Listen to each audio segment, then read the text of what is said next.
தெரிஞ்ச பௌர்ணமியில இவளுக்கு கல்யாணம் ஆயிருக்கு. அவன் ஆசீர்வாதம் இல்லாம இது நடக்க வாய்ப்பு இல்லை. எந்த வம்சத்தை அழிக்க நீ துடிக்கிறியோ அந்த வம்சத்துக்குள்ளேயே உனக்கு வாழ்க்கையை தந்துட்டான். சத்தியத்தை காப்பாத்துறது எவ்வளவு முக்கியமோ அதை விட நீ கட்டிக்கிட்டவனை காப்பாத்துறது ரொம்ப முக்கியம். நடக்க போறது ஒவ்வொன்றும் அவன் செயல். எல்லாத்தையும் அவன் பார்த்துக்குவான். 5 பாவிகளை பழிதீர்க்க போறாளோ இல்ல தன் மாங்கல்யத்தை காப்பாத்திக்குவாளோ? இதை ஈசனோட உத்தரவா எடுத்துக்கிறேன்.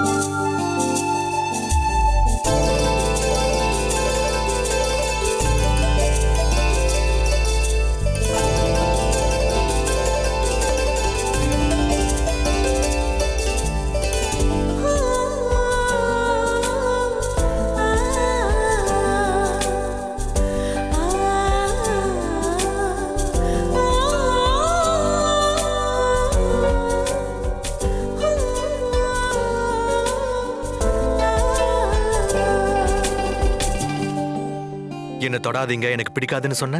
இப்போ இவ்ளோ நெருக்கமா உட்கார்ந்திருக்க. இல்ல, நீங்க நினைக்கிற மாதிரிலாம் எதுவும் இல்ல. நான் எதுவும் நினைக்கவே இல்லையே. நீதான் ஏதேதோ நினைக்கிற. இல்ல இல்ல, நான் சொல்றத கேளுங்க. உங்க கண்ணுல பூச்சி ஏதோ இருந்ததா, அதை தட்டி விடதான் வந்தேன். அதுக்குள்ள நீங்க முழிச்சிட்டீங்க.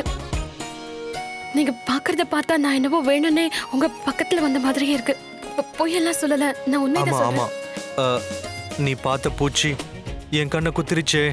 இங்க காட்டுங்க. போய் தானே சொல்றீங்க, உண்மையிலே பூச்சி கடிக்கலல்ல? Thank God. பூச்சி மட்டும் உண்மையிலே கடிச்சிருந்தா நான் காலிதான்.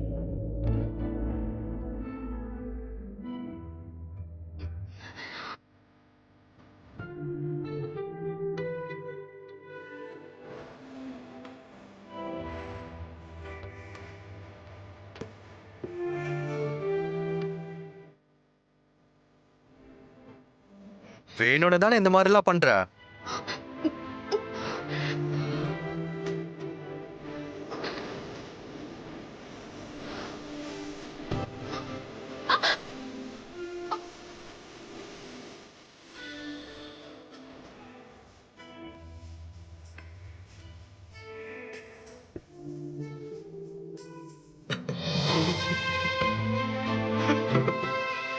பயத்துல முகமே செவந்து போச்சு. உங்களை ரொம்ப பிடிச்சிருக்கு, அதான் பக்கத்துல வந்தேன்னு ஒத்துக்கோ. ஏன் பூச்சி நெறியில் விடுற? போய் தானே. ஐயோ, இந்த மாதிரி பண்ண நான் பார்த்ததே இல்ல. இது வரைக்கும் உன்னை யாரும் கிண்டல் பண்ணதே இல்லையா? இல்ல. உனக்கு என்ன பார்த்தா காமெடியன் மாதிரி தெரியுதா? நான் ஏன் போய் சொல்ல போறேன்? இது வரைக்கும் யாரும் கிண்டல் பண்ணதில்ல. நமக்கு தான் கல்யாணம் ஆயிடுச்சுல, கிண்டலுக்கு குறைச்சலே இருக்காரு.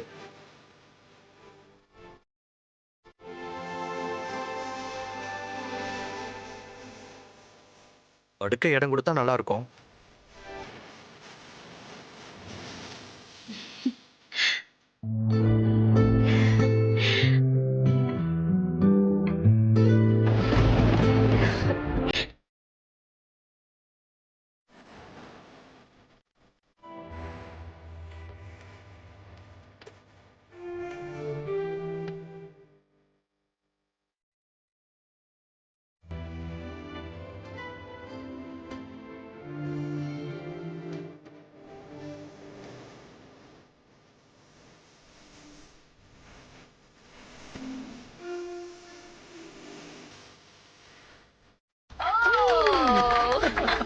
Happy birthday to you. Happy birthday to my dear Anna. Happy birthday to you.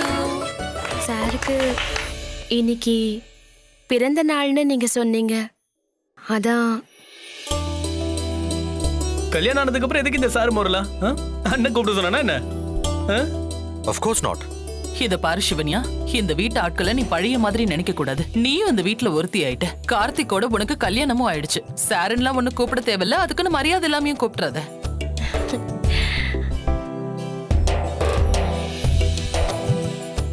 Happy birthday to you. Happy birthday to you. அன்னைக்கு தான் முதல்ல. Come on, சீக்கிரமா. அண்ணா வெக்கப்படாதண்ணா. அனி ஒரு போட்டோ. போய் அண்ணன் பக்கத்துல நில்லுங்க.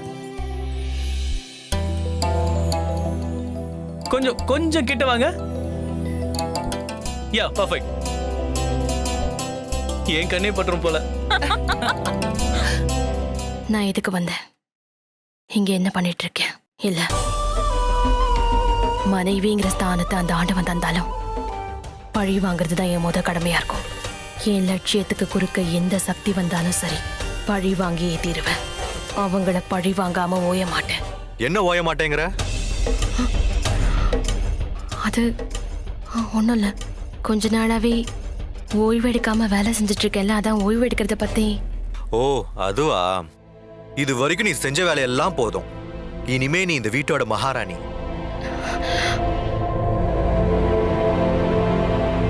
இங்க பார் சிவன்யா, சங்கவி பேசினதை நினைச்சு நீ ரொம்ப கன்ஃபியூஸ் ஆயிருக்க.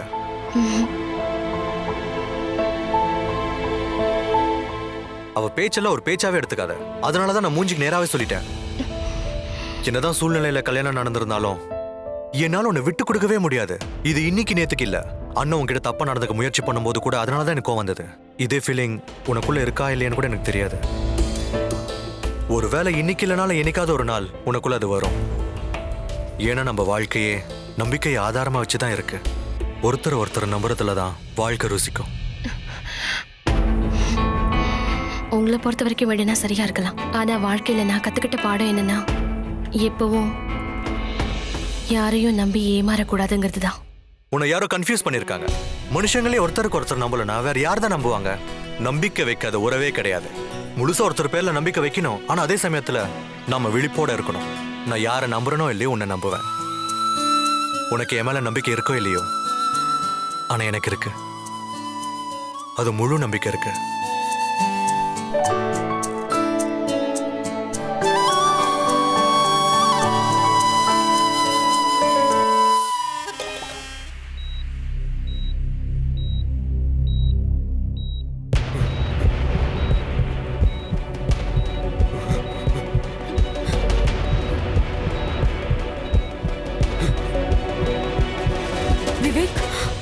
விவேக், உனக்கு நினைவு வந்துருச்சு.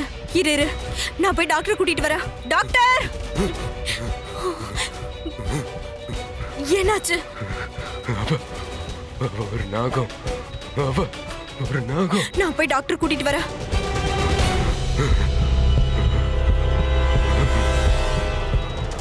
விவேக், என்ன விவேக், நீ இப்ப என்கிட்ட ஏதோ சொல்ல வந்தியே, என்னன்னு சொல்லு. யாரு உன்னை இப்படி பண்ணது?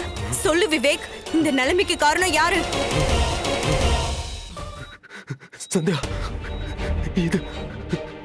இந்த விஷயத்த உடனே எல்லார்கிட்டயும் போய் சொல்லிடு. வழிவாக்க அந்த பாம்பு வந்துருச்சு.